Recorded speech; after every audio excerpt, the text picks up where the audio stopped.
اعوذ باللہ من الشیطان الرجیم بسم اللہ الرحمن الرحیم یا علی صلوات اللہ علیہ مدد والسلام علیکم ورحمۃ اللہ وبرکاتہ۔ گزر گئی شب اور تو سوتا رہا، گزر گئی شب اور تو سوتا رہا، قیمتی وقت خوابوں میں کھوتا رہا، صبح ہوئی پر تو بیدار نہ ہوا، عمر بھر سو کر بھی تو بیزار نہ ہوا۔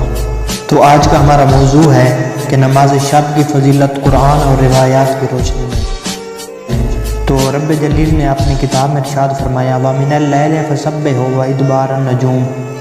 تو اسی آیات کے ضمن میں مولا امام باقر اور مولا امام جعفر صادق علیہ السلام نے فرمایا کہ پیغمبر اکرم صلی اللہ علیہ وآلہ وسلم رات کو 3 دفعہ جاگتے اور آسمان کے افق کی طرف نظر کرتے اور سورہ آل عمران کی 5 آیات کی تلاوت فرماتے تھے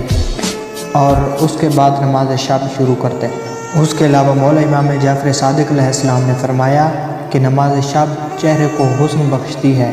اور اخلاق کو سنوارتی ہے، روح کو پاک کرتی ہے اور رزق میں اضافہ کرتی ہے اور قرض کو ادا کرتی ہے اور غم کو دور کرتی ہے اور انسان کو نور بخشتی ہے۔ اس کے علاوہ مولا امام جعفر صادق علیہ السلام نے فرمایا کہ جو نماز شب ادا نہیں کرتا وہ ہمارے شیعوں میں سے نہیں ہے، اور یہ روایت بہار الانوار جلد نمبر 84 صفحہ نمبر 162 پر موجود ہے۔ اس کے علاوہ حضرت محمد مصطفیٰ صلی اللہ علیہ وآلہ وسلم نے فرمایا جب کوئی بندہ اپنے آقا کو نصف شب کے وقت کہ جس وقت ہر طرف تاریکی ہی تاریکی ہو پکارتا ہے اور راز و نیاز کیا کرتا ہے تو خداوند اس کے دل کو نور سے منور کر دیتا ہے اور پھر فرشتوں سے کہتا ہے کہ اے میرے سچے ماننے والے فرشتوں، میرے اس بندے کی طرف دیکھو جو رات کی تاریکی میں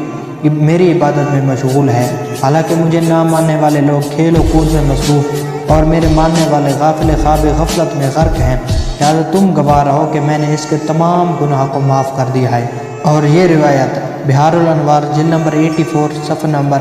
156 پر موجود ہے۔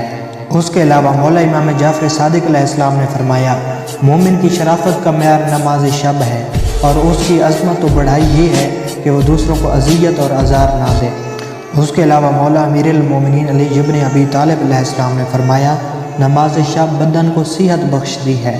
اور اللہ تعالیٰ کو خوش کرتی ہے اور یہ اس کے رحم و کرم کا ذریعہ ہے اور یہ انبیاء علیہ السلام کا طریقہ ہے۔ اس کے علاوہ مولا امام رضا علیہ السلام نے فرمایا ایسا کوئی بندہ نہیں جو آخر شب بیدار ہو اور نماز شب ادا کرے اور قنوت میں 70 بار استغفار کرے، اسے خدا اور اس کی عمر کو طویل نہ کرے اور اسے زندگی میں کشادگی عطا نہ کرے۔ چنانچہ امام علیہ السلام نے فرمایا کہ جس گھر میں نماز شب پڑھی جاتی ہے وہ گھر آسمان والوں کو یوں روشن نظر آتا ہے جیسے زمین والوں کو ستارے روشن نظر آتے ہیں۔ اور مولا امام جعفر صادق علیہ السلام نے فرمایا کہ جھوٹا ہے وہ جو کہے کہ میں نے نماز شب ادا کی مگر مجھے رزق نہ ملا، کیونکہ نماز شب رزق کی ضامن ہے۔ اس کے بعد مولا امام مہدی علیہ السلام نے فرمایا کہ اگر میرے ظہور کی تعجیل چاہتے ہو تو نماز شب ادا کیا کرو۔ تو آخر میں دعا ہے کہ خداوند متعال ہم تمام مومنین و مومنات کو نماز شب جیسی عظیم عبادت کو ادا کرنے کی توفیق عنایت فرمائے، اور آخر میں دعا ہے کہ خداوند متعال ہمارے وارث امام مولا مہدی علیہ السلام کے ظہور میں تعجیل فرمائے۔ تو میں اجازت چاہوں گا، السلام علیکم۔